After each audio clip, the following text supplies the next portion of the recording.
Bismillahirrahmanirrahim. Assalamualaikum warahmatullahi wabarakatuh. Untuk kuliah kali ini kita akan menyentuh tajuk riba daripada kitab Ayat Ahkam pada muhadarah yang ke-21, ayat daripada surah Al-Baqarah ayat 275. Alladzina ya'kuluna ar-riba la yaqumuna illa kama yaqumu alladzi yatakhabbathu asy-syaitanu minal mas. Kita terus masuk kepada at-tahlil lafzi, huraian lafaz daripada lafaz terpilih daripada ayat tersebut.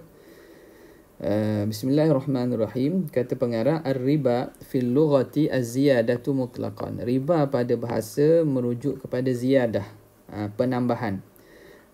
Macam mana penggunaan dia? Yuqalu, ni contoh bagaimana riba tu memberi makna ziyadah. Raba asy-syai'u. Dalam bahasa Arab dia sebut raba asy-syai'u yarbu, raba yarbu. Apa maksudnya? Idza zada, apabila sesuatu itu berkembang, bertambah, kita panggil raba. Wa minhu qauluhu ta'ala, dan daripada makna ini juga firman Allah Ta'ala, ihtazzat wa rabat. Wa rabat dengan maksud zadat. Wa fil hadithi illa riba min tahtiha ay zada at-ta'am illa raba. Cerita berkaitan dengan Nabi SAW, sahabat menghimpunkan makanan, Nabi ambil dan Nabi bahagikan makanan tersebut. Diceritakan oleh para sahabat bahawa tiap kali Nabi bagi ataupun agihkan makanan, raba min tahtiha, bertambah. Aizada ta'am alladhi da'a fihi Nabi bil barakah. Makanan yang Nabi doa dengan keberkatan itu semakin bertambah. Jadi makanan yang diberi, Nabi agihkan itu, Nabi bagi, dia ambil, semakin bertambah. Dia tidak berkurang. Itu satu mukjizat kepada Rasulullah. Okay. Dan juga daripada itu datang perkataan arba, roba, dan dia mazid, ditambah hamzahnya arba ar-rajulu. Rajulu memberi makna idza ta'amala bir-riba, apabila seseorang itu bermuamalat dengan riba. Wa fi syar'i, ta'rif riba pada syarak ialah ziyadatun ya'khudhuha al-muqridu minal mustaqridi muqabilal ajal. Riba ialah penambahan yang diambil oleh mukrid. Mukrid ialah pemiutang, orang yang memberi hutang, daripada mustaqrid, daripada orang berhutang. Pemiutang itu mengambil penambahan daripada penghutang muqabilal ajal, sebagai balasan kepada penangguhan tersebut. Jadi mukrid dia bagi pinjam 100 kepada mustaqrid. Mustaqrid ni penghutang, muqrid ialah pemiutang.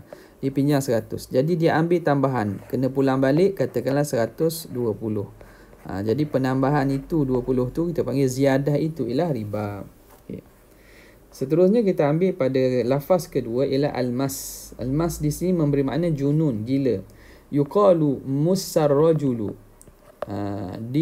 Digilakan. Musa ni dia fi'il ini diguna dengan mabni lil majhul, macam junna tu awak tak panggil jannah, junna, iaitu gila. Dia itu kerana apa? Kerana dia itu perbuatan yang samawi, qahri, yang bukan daripada usaha seseorang. Maka musa rajul, apa maksud dia? Ialah gila, menjadi gila seseorang lelaki. Afanallahu min. Fahuwa mamsus. Musa mamsus, lelaki yang kena penyakit gila dipanggil mamsus. Wabihi masun. Kalau penyakit itu dipanggil masun, ada padanya itu penyakit gila. Wa asluhu, asal daripada al-mas itu daripada al-massi. Mas dengan maksud sentuh, al-massi bil yadi, sentuh dengan tangan. Kenapa dinamakan gila itu diambil daripada perkataan mas yang memberi makna sentuh? Ka'anna syaitana yamassul insana, seumpama syaitan itu dia menyentuh manusia, fayahsulu lahul al-junun, maka jadi terhasil baginya gila. Jadi seakan syaitan ni dia mengawal dan sentuh manusia menyebabkan orang tu jadi gila.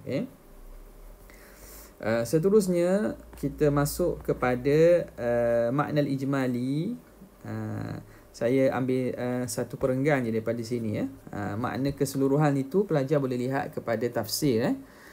yukhbirul maulana jalla wa ala al-murabin, telah memberitahu Allah Ta'ala kepada al-murabin, orang-orang yang melakukan riba, alladzina yata'amaluna birriba, mereka yang bermuamalat dengan riba, yamtassuna dima'an nas, yang menyedut, menghisap darah. Di bahasa kita pun kita sebut orang hisap darah ni, menghisap darah manusia. Ka'annahum la yakumuna min kuburihim, seakan mereka tidak bangun daripada kubur mereka yaumal qiyamah illa kama yakumul masru', seumpama bangunnya orang yang kena rasuk, hala sar'ihi, ketika kerasukannya, wa takhabbutis syaitan lahu, dan ketika syaitan itu menguasainya. Jadi keadaan orang yang makan riba ni, hari akhirat dia akan bangun dalam keadaan orang macam orang gila, orang yang kena rasuk. Yata'atharu wa yaqa'u, dia tergelincir dan jatuh, wala yastati'u ayyamshiya sawiya, yang tidak mampu berjalan lurus, li'anna bihi massan, kerana adanya penyakit mas, kena rasukan, minasyaitan. Dzalika takhabbutu, dan kepincangan dan ta'athur, kegelinciran itu, bisa babi annahum istahallu, itu disebabkan mereka menghalalkan riba, alladhi harramahullah, yang Allah Ta'ala haramkan. Faqalu, mereka kata, ar-riba mithlul bai', riba itu umpama jual belilah. Kita berjual, kita ada untung, riba pun kita boleh untung. Kita beri hutang, kita dapat untung. Falimadha yakunu haraman, maka kenapa jadi haram? Itu perkataan orang-orang yang melakukan riba. Mereka kata, apa salahnya kami bagi riba, kami melakukan muamalat riba macam jual beli. Wa qad raddallahu ta'ala alaihim, dan Allah Ta'ala telah menolak kepada mereka hadhihi syubhata, syubhah ini, as-saqimah, yang lemah, syubhah yang rosak ini, syubhah yang batil ini. Dengan apa Tuhan kata bi annal bai'a, bahawa jual beli itu tabadulu manafi'a, ialah pertukaran manfaat. Wa qad ahallahu Allah, dan itu Allah Ta'ala halalkan. Jual beli itu bertukar manfaat, ada dapat barang, dapat duit. War riba ziyadatun muqtati'atun min juhdil madin.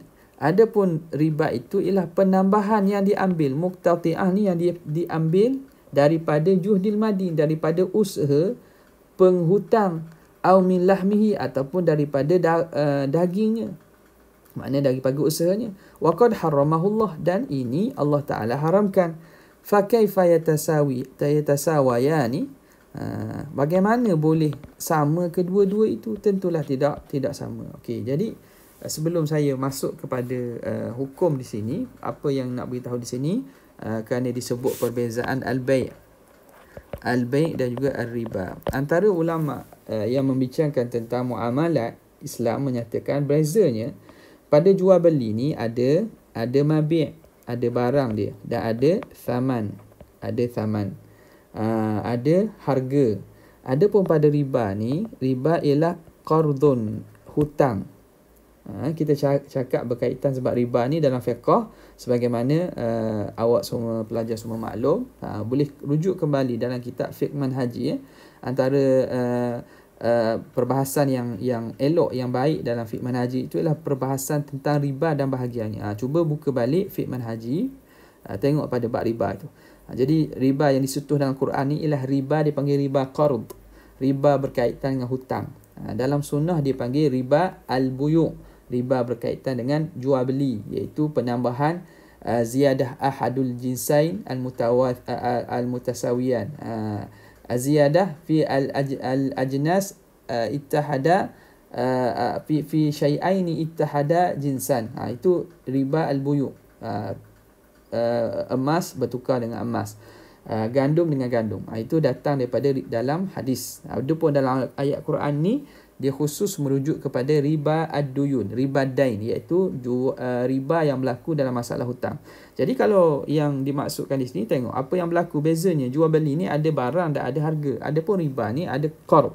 Qard itu diberi kepada pihak yang nak berhutang, tapi dibayar balik dengan ziyadah. Jadi di mana di situ ada komponen dua perkara? Tak ada sebenarnya. Dia ada yang ini yang menghalalkan ada penambahan. Kenapa kata barang itu jual mahal daripada harganya? Di sini kena ada mukhatarah. mukhatarah, iaitu ada dia panggil risk, ada risiko. Kerana dalam jual beli ni ada risiko naik harga barang. Adapun hutang, berhutang secara riba tak ada risiko, tidak ada langsung risiko. Risiko daripada mana? Daripada pihak kedua-dua belah pihak lah yang ada risikonya, pihak penghutang saja. Pihak yang memberi hutang tak ada risiko. Dia bagi orang hutang ni 1,000, dia tetap akan dapat 1,000 bahkan lebih. Jadi tak ada risiko yang ditanggung di situ. Itu sebagai penambahan ya.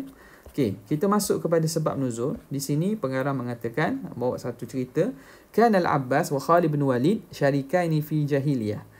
Syarikaini fil jahiliyah. Abbas dan Khalid bin Walid ini, dia ni rakan kongsi pada zaman jahiliyah dulu. Yaslafani fi ar-riba. Mereka melakukan jual beli salaf, makna berhutang, memberi hutang dengan riba, ila nasin, kepada manusia. Jadi makna mereka dulu kepada sekumpulan manusia min Thaqif, daripada kabilah Thaqif. Mereka banyak buat muamalat dengan kabilah Thaqif, bagi hutang. Faja'al Islam, maka Islam pun datang. Walahuma amwalun azimatun fi riba. Mereka ni banyaklah harta disebabkan hasil riba itu. Ialah mereka beri hutang, mereka akan dapat lebih daripada apa yang mereka beri itu. Fa anzalallahu hadhil ayah, maka diturun, Allah Taala menurunkan ayat ini, ya ayyuhalladzina amanu taqullaha wa dharu ma baqiya minar riba in kuntum mu'minin.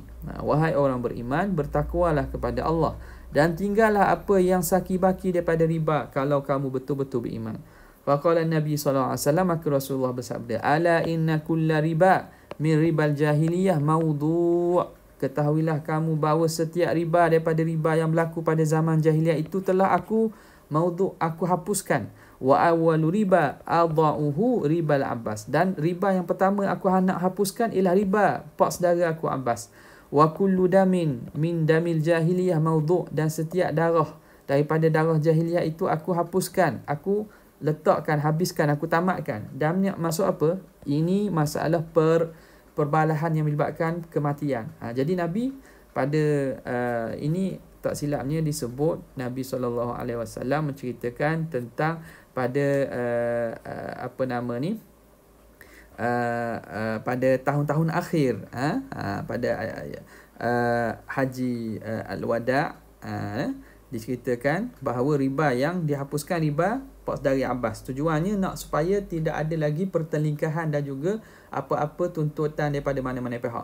Dan damin min damil jahiliyah, setiap daripada darah, tuntutan darah, nak berlaku kisos ataupun pembunuhan yang berlaku zaman jahiliyah, aku akan hapuskan sekarang. Sekarang ni tidak ada dah. Apa yang berlaku dulu dah tamat, tak boleh lagi masih nak menuntut. Kira buku baru, kira hisab yang baru. Wa awwalu damin adha'uhu damu Rabi'ah Al-Harith ibni Abdul Muttalib. Dan darah yang pertama aku hapuskan, maknanya aku tidak tuntut dan aku maafkan, ialah kematian Rabi'ah bin Harith bin Abdul Muttalib. Okay. Kemudian kita masuk kepada hukum berkaitan dengan masalah riba ini ya. Tengok pada muka surat yang ke 391. Al-hukmul awal, ma huwa riba al-muharramu fi syari'atil islamiyah. Apakah riba yang diharamkan dalam syariat Islam?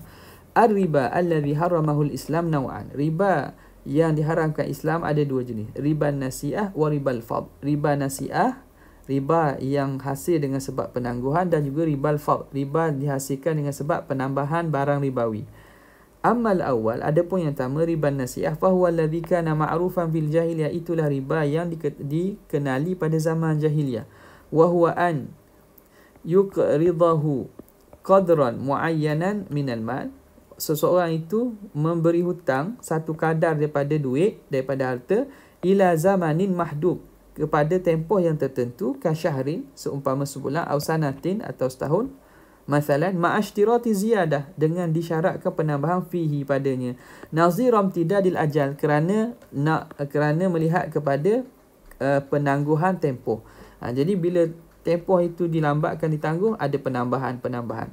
Jadi penambahan tu ialah seakan-akan sebagai ganti kepada tempoh tersebut, sebagai balasan kepada tempoh tersebut. Jadi itu tidak dibenarkan dalam syariah, kerana keuntungan dan penambahan yang dibenarkan itu ialah kerana sama ada li ajlil mal atau li ajlil kasbi, li ajlil amal, kerana ada melibatkan duit ataupun melibatkan pekerjaan saja. Tidak boleh penambahan disebabkan oleh masa. Kemudian katanya innar rajula fil jahiliyah yakunu lahu ala rajul malu, sesungguhnya seseorang lelaki itu dia mempunyai atas seorang lelaki yang lain ada harta ila ajal, hutang yang perlu dibayar dalam tempoh tertentu. Fa idza halal ajalu, apabila sampai tempoh, talabahu min sahibihi, maka kawan dia minta balik hutang daripada kawan yang satu lagi. Fa yaqulu alladhi alaihi dain, maka orang yang menanggung hutang tu kata, akhir anni dainak, tangguhkan daripada aku hutang kamu. Ginilah, tolong tangguh lagi lah, tolong bagi masa lagi. Wa aziduka ala malika, dan aku akan beri tambahan dengan sebab penangguhan kamu. Di sini berlaku penambahan kerana tangguh. Fa yaf'alani dhalik, maka mereka berdua buat macam tu. Fa dzalika huwa riba adha'afan mudha'afatan, itulah riba yang berlipat kali ganda. Fanahahumullahu azza wa jalla, maka Allah Ta'ala larang mereka fi islamihim, ketika mereka dah Islam. Wa hadha an-naw' min ar-riba huwa al-musta'malu al-an fil bunuk. Inilah riba yang digunakan sekarang pada bank-bank wal masarif al-maliyah dan institusi keuangan. Haitsu ya'khuduna nisbatan muayyanah, sekira-kira mereka mengambil nisbah yang tertentu fil mi'ah, nisbah tertentu peratus. Fil mi'ah makna peratusan. Ka khamsatin, seperti 5%, au asyarah atau 10, fil mi'ah 5% atau 10%. Wa yadfa'una al-amwal ila syarikat wal afrad, dan mereka akan bagi duit untuk pembiayaan pinjaman itu kepada syarikat dan individu. Mereka kena bayar dengan penambahan 5% atau 10 tadi. Okay. Itu bentuk riba yang pertama. Yang kedua, riba al-fadli. Riba al-fadli wa huwa alladhi waddahathu sunnatu an-nabawiyah, itulah riba yang diterangkan oleh sunnah Nabi, hadis. Wa huwa an yabi'a syai'a bi nazirihi ma'a ziyadati ahadil iwadaini 'ala al-akhar, iaitu jual satu barang sebagai mukabil, untuk satu barang dengan seumpamanya, bi nazirihi, jual satu barang yang serupa dengan dibayar dengan barang yang serupa, ma'a ziyadati ahadil iwadain, dengan penambahan salah satu dua barang tersebut, alal akhar. Contoh mana? Qamhun ni gandum, ditukar dengan gandum. Gandum nak tukar dengan gandum, tapi kita 1 kilo, kita jual gandum 1 kilo, pembeli kena bayar 1.2 kilo. Beras dengan beras, kita ada beras arus basmati contohnya, nak beli beras wangi, tak kira jenis jenis dan juga dia punya standard ataupun jenama ataupun bahagian, tak kira. Dia kira kalau beras sama ada beras basmati, beras pulut, beras apa-apa, tak kira. Jadi berlaku penambahan pada salah satu daripada barang ribawi tersebut, itu dia panggil ribal fadl. Mithaluhu ayyabi'a kaila minal qamhi, dia jual 1 kilo gandum, bikailaini, dengan 2 kilo daripada qamah, daripada gandum. Au ratlan minal asal, satu kati asal, madu syami, madu daripada Syam, biratlin wa nisfin min asal hijazi, dengan 1/2 ratl, 1/2 kati daripada madu Hijaz. Wa hakadha fi jami'il makilat wal mauzunat, dan begitulah pada setiap perkara yang disukat. Makilat, kail ni makna sukatan. Kail ni makna kail sukatan, satu kail. Makilat benda yang disukat ataupun mauzun. Kena beza tu. Makil ni benda yang sukat. Sukat ni ada alat penyukatnya. Mauzun ni ditimbang berat. Jadi satu kita kata satu kail.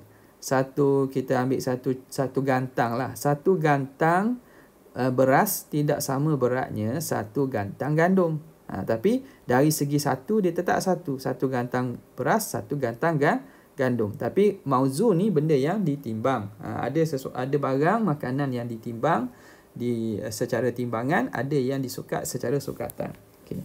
Wal qa'idatul fiqhiyatu fi hadha an-naw' min at-ta'amul hiya. Kaedahnya apa kaedah di sini?